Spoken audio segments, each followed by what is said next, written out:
దేవుడి మందిరానికి వచ్చి ఆత్మసేపు అనుకుంటున్నాం, ప్రభువా నేను నీతో ఉంటాను, ప్రభువా నేను ఇక్కడి నుంచి మాట్లాడి చేస్తాను, ప్రార్థన చేస్తాను, భక్తి చేస్తాను, నీతో గడుపుతా, ఓ నీతో సహవాసం కలిగి ఉంటాను, నువ్వు నాకు కావాలి ప్రభువా, నువ్వు లేకపోతే నేను ఉండలేను ప్రభు అంటాం. ఆదివారం సోమవారం వచ్చినప్పటికి ఏమవుతుందో తెలుసా, ఇంటికి వెళ్ళిన తర్వాత అన్ని బొమ్మలే. హల్లెలూయా. ఇంకా ప్రభు జ్ఞాపకం ఉండడం, ప్రార్థన జ్ఞాపకం లేదు, బైబిల్ చదవడం జ్ఞాపకం లేదు, నువ్వు దేవుడితో గడపడం లేదు అని ఒక విషయం చెప్పగా, ఇప్పుడు ఇక్కడ 90 ఎంతమంది చేతులు ఎత్తారు కదా తల్లిదండ్రులు పోగొట్టుకున్న వాళ్ళు. కానీ మీ తల్లిదండ్రులు మీకు లేకపోవచ్చు, కానీ మీకు ఎవరున్నారో తెలుసా? దేవుడు. హల్లెలూయా.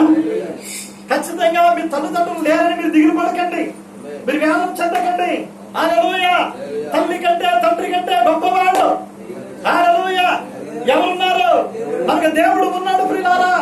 ఒకప్పుడు నీకు ఏదైనా సమస్య వచ్చినప్పుడు అమ్మ దగ్గరికి వెళ్ళి చెప్పుకునేవాడు, లేకపోతే నాన్న దగ్గరికి వెళ్ళి చెప్పుకునేవాడు, అంతే కదా. కానీ ఇప్పుడు ఎవరి దగ్గర చెప్పుకుంటావు తెలుసా? మోకాళ్ళు వేసి హల్లెలూయా, ఓ చేతులు పైకెత్తి, ఓ ప్రభువా నువ్వు ప్రభువుకు చెప్పుకో. హల్లెలూయా. నువ్వు ప్రతి సమస్య కూడా ప్రభువు చెప్పు. ఖచ్చితంగా ప్రభు నీ సమస్యలన్నింటినీ తీరుస్తాడు, నీ కష్టాలన్నింటినీ తీరుస్తాడు, నీ ఇబ్బందులన్నీ తొలగిస్తాడు. హల్లెలూయా. ఈ తల్లి దగ్గరికి వెళ్ళి అమ్మా నాకు డబ్బులు అవసరం, అమ్మా నాకు డబ్బులు కావాలమ్మా అంటే ఆ తల్లి దగ్గర ఉంటే బాబు అని ఇస్తుంది, లేకపోతే ఎవరే బాబు లేవరా ఏం చేయరా అని ఆ తల్లి నీ కోసం ఆందోళన చెందుతుంది, బెంగెట్టుకుంటుంది. కానీ డబ్బులు ఆ తల్లి దగ్గర లేకపోతే తల్లి ఇవ్వలేదు. కానీ మోకాళ్ళు వేసి తండ్రిని దేవుడిని అడిగితే దేవునికి స్తోత్రం. ఓ అడుగుడి మీకు ఇయ్యబడము. హల్లెలూయా. ఒకవేళ నీ తల్లిదండ్రులు కోటిసార్లు కావచ్చు, కొన్ని కోట్ల రూపాయలు ఉండవచ్చు, నీకు ఏదైనా బలహీనత రావచ్చు, రోగం రావచ్చు. తల్లిదండ్రులు ఏం చెప్తారు తెలుసా? బిడ్డల కోసము కొన్ని 100 కోట్లు పట్టుకొచ్చి అక్కడ పెట్టి ఇదిగో ఈ 100 కోట్లు ఇచ్చేస్తా మా బిడ్డను బ్రతికించాను అంటారు. ఎన్ని 100 కోట్లు ఇచ్చినా గానీ బిడ్డ బతుకుతాడా? హల్లెలూయా. అందుకే ఆరోగ్యం ఇచ్చువాడు ఆయనే, ఆయుష్నిచ్చువాడు ఆయనే, ఆరోగ్యం ఇచ్చువాడు ఆయనే, ఆయుష్నిచ్చువాడు ఆయనే, ఆయనే మన ప్రభువైన యేసుక్రీస్తు, ఆయనే మన ప్రభువైన యేసుక్రీస్తు. కష్టాలలో ఉన్న వారికి హల్లెలూయా. నిశ్చయముగా ప్రభు డాక్టర్లు చేయలేంది ఎవరు చేయగలరు? హల్లెలూయా. నీ తల్లి గర్భంలో నిన్ను మోసి నిన్ను కన్నది, కానీ నీ తల్లి గర్భంలో నిన్ను తయారు చేసుకోలేదు.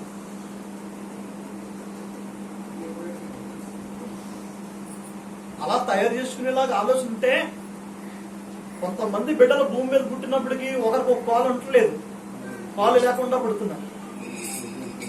చూశారో లేదు? ఒక ఆయన పుట్టాడు, ఆయనకి 2 కాళ్ళు లేవండి. ఏం లేవు? 2 కాళ్ళు లేవు, ఇక్కడికి ఇలా ఉందంట మండు. ఈ 2 చేతులు లేవండి, పుట్టాడు. చూడండి, ఈ చందంగా ఇరుపుల్లాగా ఇక్కడ ఇరుపుల్లాగా ఎంత ఉందంట చందంగా. దాంతో బైబుల్ ఎలాగలా తిరిగేస్తున్నాడు. అతడు మొహం కడుక్కున్నాడు. ఎలా కడుక్కున్నాడు తెలుసా? నోటితో తీసుకుని బ్రష్ ఎలా గోడకి డబ్బింగ్ పెట్టాడు, ఆ పేస్ట్ ఇలా తీసుకున్నాడు, మూత నోటితో తీసాడు, ఇలాగ ఆ పేస్ట్ అలా పిండుకున్నాడు, దాని మీద పిండుకున్నాడు. పిండుకుని ఏం చేయాడు తెలుసా? బ్రష్ దానికి పెట్టాడు కదా, ఎలా ఇలా ఇలా తూముకుంటున్నాడు. ఏం లేవు అతనికి, మొహం కడుక్కోనాక ఏం లేదు, చేయలేదు. మరి నీకు మంగడుకోనకి ఏమున్నాయి? చేతులు ఉన్నాయా లేదా? హల్లెలూయా. మంగడు అలా అలా కడుక్కున్నాడు, ఊశాడు, మళ్ళీ అలా అలా కడుక్కున్నాడు, ఊశాడు.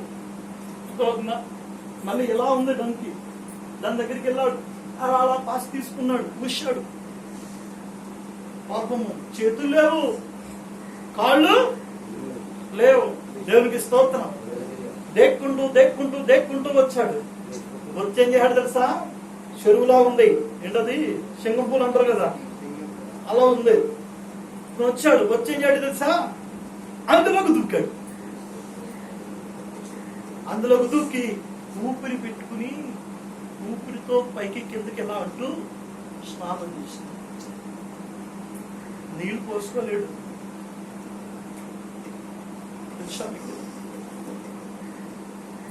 దేవుడు చక్కగా మంగడుకోవడానికి చెయ్య, అన్నం తినడానికి చెయ్య, పనులు చేసుకోవడానికి చక్కగా 2 చేతులు ఇచ్చాడు, 2 కాళ్ళు ఇచ్చాడు.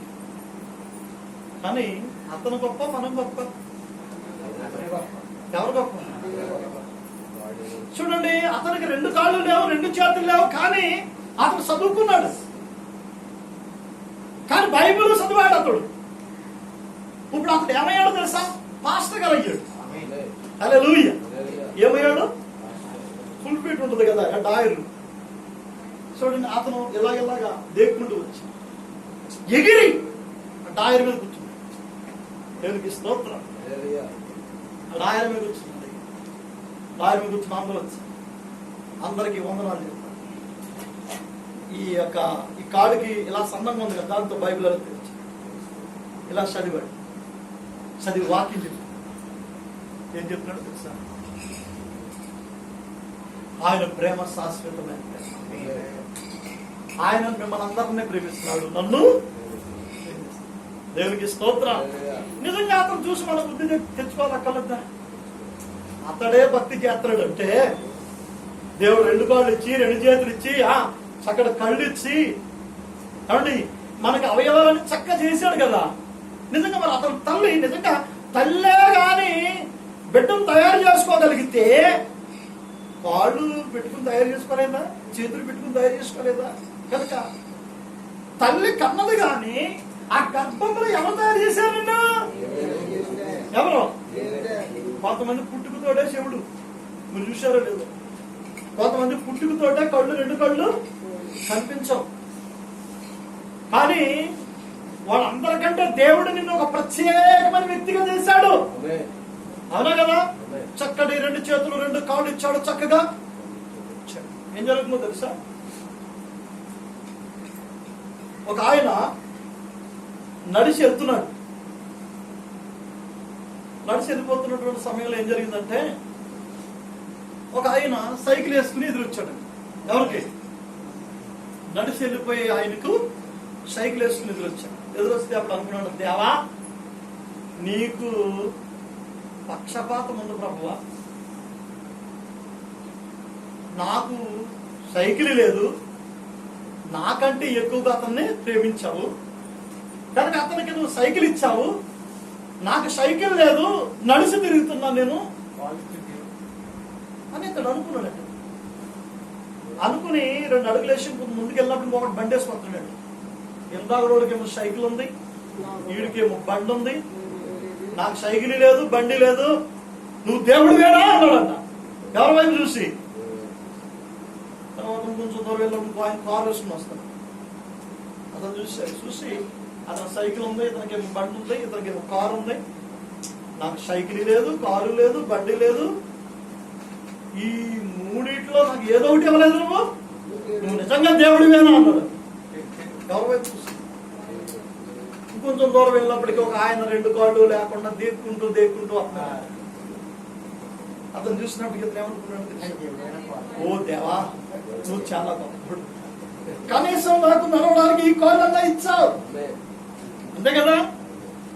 కనుక దేవుడు మనకి ఇచ్చిన దానిలో తృప్తి పడి ఎందుకు చేయాలండి ప్రార్థన? ఎందుకు చేయాలండి భక్తి? 20 సంవత్సరాల నుంచి చచ్చిపోతున్నానండి, ఎదుగులేదు, బతుకులేదు, ఏమి ఆశీర్వాదం లేదు. ఊళ్ళో అందరూనేమో అన్యులుగా ఉన్న వాళ్ళు విగ్రహారాధన చేసే వాళ్ళు ఏమో చేరుకుని వేసుకుంటున్నారు, బిల్డింగ్లు కట్టేసుకుంటున్నారు, కార్లు కొనేసుకుంటున్నారు. మా ఇంటి పక్కన ఎన్నో పూజలు చేస్తుందో కావిడి. ఆవిడ ఏం చేస్తుందో తెలుసా? కారు కొనేసుకుంది, బిల్డింగ్ కట్టేసుకుంది, చేరు కొనేసుకుంది, అన్నీ ఉన్నాయి. నాకు మాత్రం 20 ఏళ్ళ నుంచి భక్తి చేసినా నాకు ఉపయోగం ఏమి? నీకు విషయం చెప్పమంటావా? ఒక సీక్రెట్ చెప్తాను, వింటారా? ఆ సీక్రెట్ ఏంటంటే భక్తి అంటే అన్ని విషయాల్లో భాగం.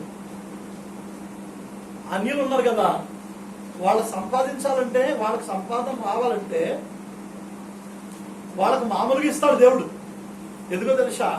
కానీ వాళ్ళు పొందుకున్నట్లుగా మనకి సంపాదన రాదు. దేవునికి స్తోత్రం. మనకి సంపాదన రావాలంటే మనం ఎప్పుడైతే దేవుడు అనుకున్నామో, బాప్తిసం పొందామో, దేవుడి కొరకు నిలబడుతున్నామో, వాక్యం చెప్పినట్లుగా మనం చేస్తున్నప్పుడు ఖచ్చితంగా దేవుడు మనకు దీవిస్తాడు. హల్లెలూయా. కనుక ఈ లోక సంబంధమైనటువంటి ఆశీర్వాదం కంటే, లోక సంబంధమైనటువంటి దీవెన కంటే, చూడండి, వాళ్ళకి బిల్డింగ్ ఉండొచ్చు, 10 ఎకరాల చేను ఉండొచ్చు, కారు ఉండొచ్చు, అంతస్తులు ఉండొచ్చు, అన్ని ఉండొచ్చు. ఈ పనంగా చెప్తే వాళ్ళు అక్కడికి వెళ్తారు తెలుసా? ఎక్కడికి వెళ్తారు? నరకంలోనికి వెళ్తారు. అక్కడ అగ్ని ఆరోగ్య పురుగు భయంకరంగా బాధపడాలి వాళ్ళు. కానీ ఈ పనంగా మనం చెప్తే ఎక్కడికి వెళ్తాం? పరలోకము నా దేశము పారదేశి నేనేలా మాయా లోకమేనేగా యాత్రి చూడను ఎంత అందమైనది పరలోకము, ఆకాశమైనది ఆ దేశంలో ఎంత అందమైనది పరలోకము, ఆకాశమైనది.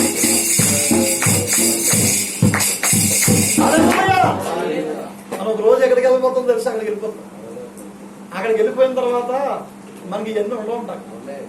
జ్వరం ఉండదు, తలపోటు ఉండదు, ఏముండదంట. ఒళ్ళు నొప్పులు ఉండవు, మోకాళ్ళ నొప్పులు ఉండవు, కీళ్ళ నొప్పులు ఉండవు, బాధలు ఉండవు, వ్యాధులు ఉండవు, ఏముండవు. హల్లెలూయా. అక్కడంతా సుఖమే, అక్కడంతా స్వేచ్ఛే. హల్లెలూయా. ఎందుకంటే అక్కడ నొప్పులే ఉండవు, అక్కడ బాధలే ఉండవు. హల్లెలూయా. దేవునికి స్తోత్రం. అక్కడ ఆకలి కూడా లేదు. హల్లెలూయా. అక్కడ నిత్యము ఆ పరలోక రాజ్యములో, దేవుని రాజ్యములో, ఆ వైకుంఠంలో ప్రియులారా, ఓ దేవుని మహిమపరుస్తూ, దేవుని ఘనపరుస్తూ, ఆ దేవుని మహోన్నతమైనటువంటి ఆ నీడలో ప్రియుల మనందరం గడిపే ఒక సమయాన్ని దేవుడు మనకి ఇస్తున్నాడు. గనక సంగమా, దేవుని ప్రజలారా, దేవుని పిల్లారా, మనము ఈ భూమి మీద పరదేశులము, యాత్రికులమై ఉన్నాము. ఎప్పుడు కానీ దేవుడు ఉన్నతమైన స్థాయికి తీసుకెళ్తాడు. ఎలీషా గారికి ఎంతో కష్టపడవచ్చు, కానీ రోజు దేవుని దగ్గర ఎంతో ఆనందిస్తాడు. హల్లెలూయా. పరలోక రాజ్యంలో దేవునితో ఎంతో సంతోషిస్తాడు. టైలర్ గారికి కూడా ఇక్కడ కష్టం ఉండొచ్చు, పాపం. ఇంకా ఆయన జీవితంలో టైలర్ గారికి సుఖం ఉండదంట.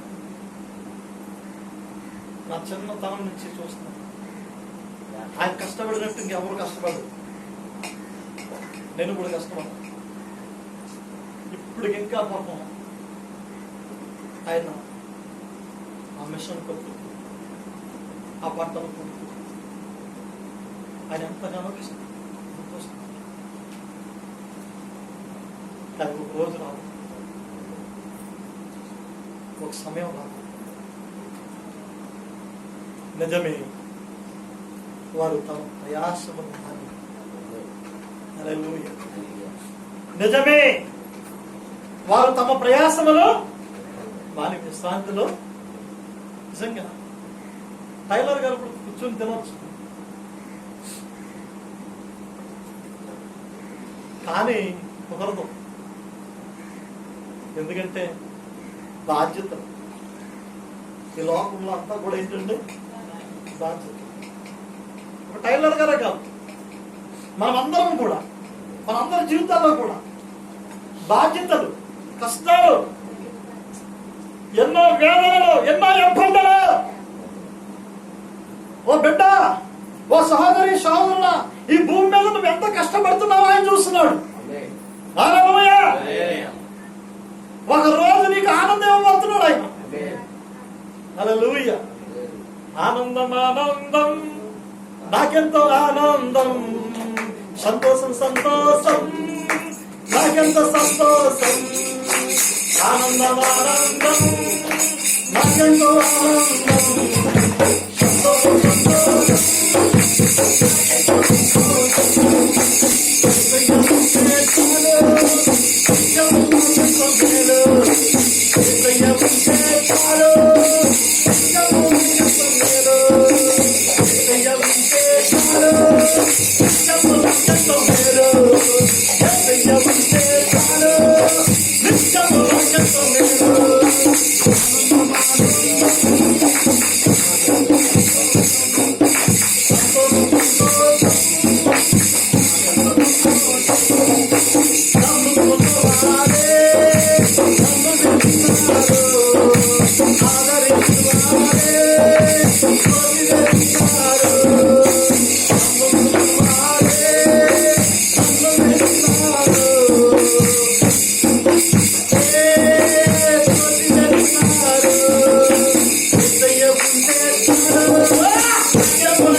సోదరి సోదరుడా, నీ జీవితంలో అన్ని కష్టాలని, అన్ని ఇబ్బందులని, అన్ని సమస్యలని దిగులు పడుకో, ఆదాయ పడుకో.